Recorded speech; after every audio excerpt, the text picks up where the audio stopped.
સંત શ્રી શ્યામબાપુના આશીર્વચનમાંથી વિષય હું આત્મા અને ઉત્પત્તિ ભાગ 107 વિભાગ બીજો આત્મા પ્રકરણ યાત્રા પરમાત્મ તત્વથી સૃષ્ટિ સુધી મનસ્તત્વ વિશે આગળ સમજીએ। સૌ પ્રથમ મહત તત્વના જ્ઞાન સાથે પ્રાકૃતિક તત્વની ઉર્જા ભળી અને અહમ તત્વનું સર્જન થયું, એટલે કે જ્ઞાનમાંથી સૂક્ષ્મ ઉર્જારૂપ સંકેતોનું સર્જન થયું। તે અહમ તત્વના સંકેતોમાં ફરી મહત તત્વના જ્ઞાન દ્વારા અનેકવિધ ઉર્જારૂપી સંકેતો કે ડેટાનું સર્જન થયું। આ ઉર્જાના રૂપમાં રહેલા સંકેતો કે ડેટા તે મનસ્તત્વ થયું।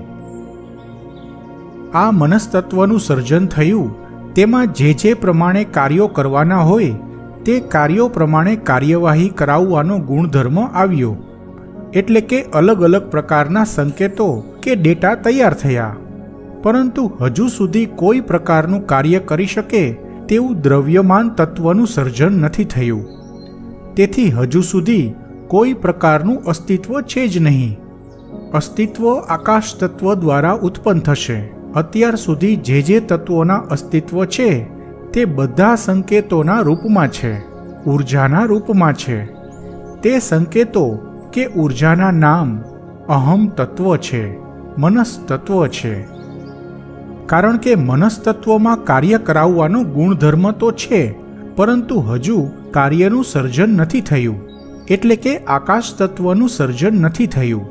તેથી મનસ્તત્વ હજુ કોઈ પાસે કાર્ય કરાવી શકે તે સ્થિતિમાં નથી। તેથી હજુ સુધી કોઈ ત્રિપરિમાણીય તત્વનું, બ્રહ્માંડનું કે કોઈ ચીજનું અસ્તિત્વ નથી। હવે આકાશ તત્વનું સર્જન થશે ત્યારે તેના દ્વારા સ્ટ્રિંગ ઉત્પન્ન થશે અને સ્ટ્રિંગ દ્વારા પરિમાણો ઉત્પન્ન થશે। પછી ક્વાર્ક, પરમાણુ, અણુ વગેરે બધું અસ્તિત્વમાં આવશે। આ આખી મનસ્તત્વના સર્જન સુધીની પ્રક્રિયા જે રીતે થતી હોય છે તે આપણે જોઈ ગયા। હવે મનસ્તત્વ શું છે અને સૃષ્ટિના સર્જનમાં તેનું મહત્વ શું છે તે જોઈએ।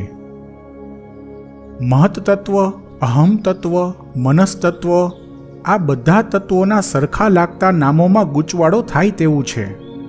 ફક્ત નામ જ નહીં, કામમાં પણ કન્ફ્યુઝન થાય તેવું છે। તેથી મનસ્તત્વ વિશે જરા જુદી રીતે સમજીશું। મનસ્તત્વ એટલે મનનું તત્વ। મન એટલે કે ભાવ, ઈચ્છા, મરજી, દાનત, ઝંખના, ધારણા, ચિત્ત, હૈયું, અંતકરણ વગેરે કે જ્યાંથી દરેક પ્રકારના વિચારો ઉદ્ભવે છે, લાગણીઓ ઉદ્ભવે છે તેવું અદૃશ્ય અવયવ। તેને સાદી ભાષામાં મન કહીએ છીએ, એટલે કે માનસિક જગત। અને મનનું સૌથી બુનિયાદી, પ્રારંભિક એવું અત્યંત સૂક્ષ્મ રૂપ તે મનસ્તત્વ। આ મનસ્તત્વના ભાવ કે ઈચ્છાના સ્પંદનો દ્વારા આકાશ તત્વમાંથી ઉર્જામાં તરંગોના કંપનો, વાઇબ્રેશન્સ ઉત્પન્ન થાય છે। તેના દ્વારા સ્ટ્રિંગનું સર્જન થાય છે। તે પ્રક્રિયા આકાશ તત્વ અને સ્ટ્રિંગ પ્રકરણમાં આવશે। મનસ્તત્વમાં કેવા ભાવ થવા જોઈએ, કેવી ઈચ્છાના સ્પંદનો થવા જોઈએ તે મહત તત્વના જ્ઞાનના સંકેતો પર આધારિત હોય છે, જે આપણે મનસ્તત્વના સર્જનની પ્રક્રિયામાં જોઈ ગયા। પ્રશ્ન એ થાય કે અણુ, પરમાણુ, ક્વાર્ક આવા અત્યંત સૂક્ષ્મ અને મૂળભૂત કણોમાં ભાવ, વિચાર, ઈચ્છા, મન એવું બધું હોય, એટલે કે પદાર્થના મૂળભૂત કણો કે પાર્ટિકલ્સમાં મનના ભાવ ક્યાંથી આવે? મન તો માણસને હોય, પદાર્થોને વળી ભાવ કેવા, ઈચ્છાઓ કેવી, મન કેવું? સાધારણ રીતે આવા પ્રશ્નો થઈ શકે, કારણ કે આપણે મનને તેના મૂળ અર્થમાં ઓળખતા નથી। કુદરતને, પ્રકૃતિને પણ મન હોય છે, માનસિક જગત હોય છે। આ વાત જરા અલગ રીતે વિચારવા જેવી છે। કોઈ પણ કાર્ય કરવા માટે મનમાં ભાવ, ઈચ્છા, તેના સ્પંદનો એટલે કે ભાવ સ્પંદનો ઉત્પન્ન થતા હોય છે। તે ભાવ સ્પંદનો વિચારોને ઉત્પન્ન કરે છે અને તે બધા વિચારો સંકેતો રૂપે દિમાગમાં જાય છે અને દિમાગ તેને વિચારોના સંકેતો ઉકેલીને નર્વસ સિસ્ટમ વડે શરીરને તે મુજબ સિગ્નલો આપે છે, પછી શરીર તે મુજબ કાર્ય કરે છે. તેથી મનમાં જે પ્રકારના ભાવસ્પંદનો ઉત્પન્ન થયા હોય, વિચારો થયા હોય, તે પ્રમાણે ભૌતિક જગતમાં કાર્યો થાય છે. એટલે કે દિમાગ શરીર પાસે મનમાં ઉદ્ભવેલી ઈચ્છા મુજબ કાર્ય કરાવે છે. તેથી મનમાં ઉદ્ભવેલી ઈચ્છાના વિચારોને ચાલક બળ કહી શકાય. તેનો અર્થ એ કે માનસિક જગત અથવા તો મન કાર્યપાલક થયું, કાર્ય કરાવનાર થયું, કાર્યનું સંચાલન કરનાર થયું. તેથી માણસની જિંદગીને ચલાવવા માટે, જિંદગીનું સંચાલન કરવા માટે મનનું કે માનસિક જગતનું મહત્વ હોય છે. જો માણસને કંઈ કરવાની ઈચ્છા જ નહીં થાય તો માણસ કશું કરશે જ નહીં, જિંદગી જીવી પણ નહીં શકે અને જિંદગી જીવ્યાનો અહેસાસ પણ નહીં થાય, અને માણસની જિંદગી ચાલશે જ નહીં તો સંસાર પણ ચાલશે નહીં. આ રીતે માણસની જિંદગીનું સંચાલન તેનું માનસિક જગત કરે છે. એટલે કે મન જિંદગીનું સંચાલન કરે છે. તે રીતે આ સંપૂર્ણ સૃષ્ટિનું સંચાલન કોણ કરે છે? ધાર્મિક રીતે આપણે જેને પરમાત્મા કહીએ છીએ તે કુદરત છે. તેથી આ નિર્જીવ સૃષ્ટિનું, સજીવ સૃષ્ટિનું, સંપૂર્ણ બ્રહ્માંડનું સંચાલન કરનાર કુદરતનું વિરાટ મન હોય છે. જેમ શરીરમાં રહેલી અલગ અલગ પ્રકારની અબજો કોશિકાઓ માણસના માનસિક જગત સાથે, દિમાગ સાથે જોડાયેલ હોય છે, તે રીતે સજીવ સૃષ્ટિના સાવ સૂક્ષ્મ જીવો, નાના મોટા જીવો, પશુ પ્રાણીઓ બધું જ કુદરતના વિરાટ મન સાથે જોડાયેલ હોય છે. જીવ જગતમાં, પ્રાણી જગતમાં પણ ઈચ્છાઓ કામ કરે છે જ, પરંતુ તે ઈચ્છા તે જીવની વ્યક્તિગત ઈચ્છા નથી હોતી, આખી પ્રજાતિની ઈચ્છા હોય છે. કારણ કે તેમાં વ્યક્તિગત વિચાર શક્તિ નથી હોતી, કુદરતના આપેલા સંકેતો હોય છે. તેથી દરેક જીવો કુદરતના વિરાટ મન સાથે જોડાયેલા હોય છે. તેથી દરેક જીવને તેની પ્રજાતિ, જાતિ પ્રમાણે, તેની પ્રકૃતિ પ્રમાણે કુદરતના વિરાટ મન દ્વારા જીવન જીવવાના સંકેતો મળતા હોય છે. નાનામાં નાનું જંતુ હોય કે મોટા પશુ હોય, પ્રાણી હોય, તેને પોતાના સ્વતંત્ર વિચારો ન હોય. તે પ્રજાતિની પ્રકૃતિ પ્રમાણે તેને પોતાની અંદરથી સંકેતો મળતા હોય. તે પ્રમાણે દરેકની જિંદગી ચાલતી હોય છે. જે પ્રાણી કે પશુ હોય તે જે કંઈ કરતા હોય તેને તેવું કરવાની ઈચ્છા થતી હોય છે, પરંતુ તે ઈચ્છા તેની પોતાની ઈચ્છા નથી હોતી. તેને પોતાની ઈચ્છા જેવું કંઈ હોતું પણ નથી. તેને તેની પોતાની અંદરથી એવી પ્રેરણા થતી હોય છે. જો ભૂકંપ આવવાનો હોય કે કોઈ કુદરતી આફત આવવાની હોય તો ત્યારે પશુ પ્રાણીને તેની થોડા સમય પહેલાંથી પ્રેરણા થઈ જતી હોય છે. તેથી અજ્ઞાતવશ બધા પ્રાણીઓ ત્યાંથી દોડાદોડી નાસભાગ કરવા લાગે છે.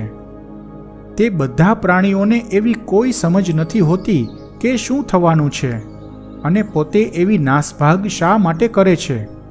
એવી સમજ પણ ન હોય કે ક્યાં જવું, કઈ જગ્યાએ સુરક્ષા મળશે. એવી કોઈ જાતની તે પશુ પ્રાણીને સભાનતા ન હોય. જીવસૃષ્ટિમાં બધા જીવ, જંતુ, પશુ પ્રાણીઓના જીવન તેને મળતા કુદરતી સંકેતો મુજબ ચાલતા હોય છે. કારણ કે કુદરતના વિરાટ મનને તે તબાહી આવે છે તેની જાણ હોય છે. કારણ કે ભૂકંપ કે એવી મોટી તબાહી, હોનારત કરાવનાર કુદરતનું વિરાટ મન જ હોય છે. તેથી કુદરતના વિરાટ મન સાથે જે સંપર્કમાં હોય તેને તે પ્રેરણા થતી હોય છે. તેથી તે પશુ પ્રાણીને નાસભાગ કરવાની પ્રેરણા થતી હોય છે. માનવ જાતને એવી કોઈ સમજ નથી કે એવી કોઈ પ્રેરણા થતી નથી. કારણ કે કુદરતે માનવ જાતને તેનું પોતાનું સ્વતંત્ર જ્ઞાન આપ્યું છે. તેથી મનુષ્યને પોતાનું સ્વતંત્ર માનસિક જગત હોય છે. મનુષ્યનું આ માનસિક જગત જો કુદરતના વિરાટ મન સાથે એકરૂપ થઈ શકે, સંપર્ક સાધી શકે, તો માણસને પણ આવી બધી હોનારતોની કે બીજી કોઈ કુદરતી ઘટનાઓની માહિતી મળવા લાગે. પરંતુ માનવીનું માનસિક જગત બહુ અકળ છે. હજુ સુધી તેની ક્ષમતાઓને, તેની વિશાળતાને કોઈ સમજી નથી શક્યું. એક પ્રશ્ન થઈ શકે, કુદરતનું વિરાટ મન છે તે જ જ્ઞાનના વાદળો કહેવાય છે કે બંને અલગ છે? બંને સાવ અલગ હોય છે. જ્ઞાનના વાદળો આખા વિશ્વમાં ફેલાયેલા હોય છે, જ્ઞાનની જેમ વ્યાપક હોય છે. જ્ઞાનના વાદળોમાં ક્યારેય કોઈ પ્રકારનો ફેરફાર થતો નથી. જ્ઞાનના વાદળો અનંતકાળ સુધી એમ જ રહે છે, અચલ હોય છે. તું વિચિત્ર, તારું જગત વિચિત્ર, તારા કરતબનો ખેલ ન જાણું. માનવી મથે પણ તને ન દેખે, એ તારી શરમનો ભેદ ન જાણું. અર્થાત બ્રહ્માંડ હજુ સુધી તો અનંત છે, કારણ કે પૂરું જોઈ શકાતું નથી. તેમાં અબજો આકાશગંગાઓ, તેમાં અબજોના અબજો સૂર્યો, તેમાં અબજોના અબજો ગ્રહો હોય છે. તે ઉપરાંત નેબ્યુલાઓ, ક્વેસાર્સ, પલ્સાર્સ, ન્યુટ્રોન સ્ટાર્સ, બ્લેક હોલ્સ અને બીજું બધું તો ઘણું.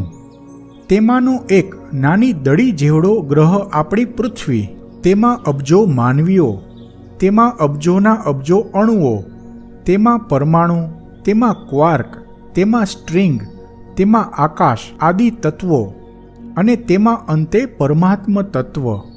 વળી પાછું પરમાત્મ તત્વમાં જ આ સમગ્ર બ્રહ્માંડ.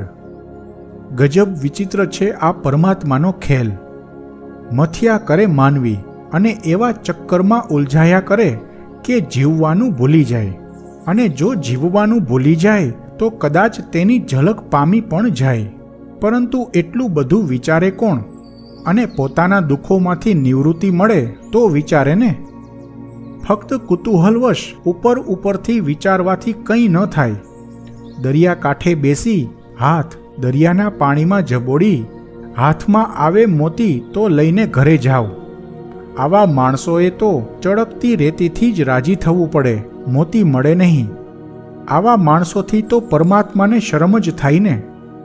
પરમાત્માને વિચાર થાય કે પોતાનું સર્જન આવું વામણું કેમ? શું જોઈને આવા ભક્તોને દર્શન દેવા? અત્યારના માણસો અને ભક્તોને જોઈને ભગવાનને શરમ જ થતી હશે. વિચારતો હશે કે મારું સર્જન આવું ડરપોક, આવું લાલચું, આવું સ્વાર્થી, આવું નબળું, વામણું, નિર્માલ્ય કેમ થઈ ગયું? અત્યારે પણ જે કોઈ ઋષિઓની જેમ પરમાત્મા પ્રત્યે શ્રદ્ધા સાથે સબળતા પુરવાર કરી બતાવે તો આજે પણ પરમાત્મા જ્ઞાનના વાદળો દ્વારા પોતાના રહસ્યો તેની સામે ઉજાગર કરવા લાગે. આજે પણ પરમાત્માને પોતાની પ્રશંસા તો સારી જ લાગે છે, પરંતુ સ્વાર્થી ભક્તો પ્રભુ પાસે પ્રશંસાના નામે ચાપલૂસી કરે છે તે પસંદ નથી. આવા ભક્તોથી ભગવાન છુપાયેલો રહે છે, છતો નથી થતો, દર્શન નથી દેતો. આત્મા વિભાગના આવતા અંકમાં પણ યાત્રા પરમાત્મ તત્વથી સૃષ્ટિ સુધી ચાલુ રહેશે.